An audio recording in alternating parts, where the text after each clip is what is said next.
What up, YouTube? More issues with the 7.3 Godzilla motor. Let's see if you can hear my issue. Well, let me downshift here. Here, listen. Hear that popping noise? Yeah.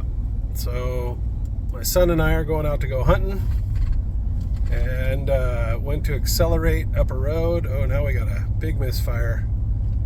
Truck shaking right now. Let me show you what we're seeing on the dash. At the flashing check engine light. Truck's missing really bad right now. So anyway, my son and I were headed up to go hunting. Drove out on the highway, everything was fine, maybe 15 miles away from home. Went to accelerate out on the highway and just a pop, pop, pop, pop, pop, pop, pop, pop, pop, like you heard. So I have a scanner because I drive Ford. It's not a very great one, just a Vauxhall.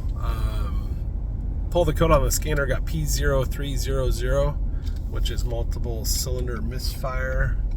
So we're going home. It's coming from the passenger side of the truck. Could be one of the boots are bad. We're gonna see if we can get a distinct code that tells us exactly which cylinder is misfiring. That would be handy dandy. Anyway, to be continued.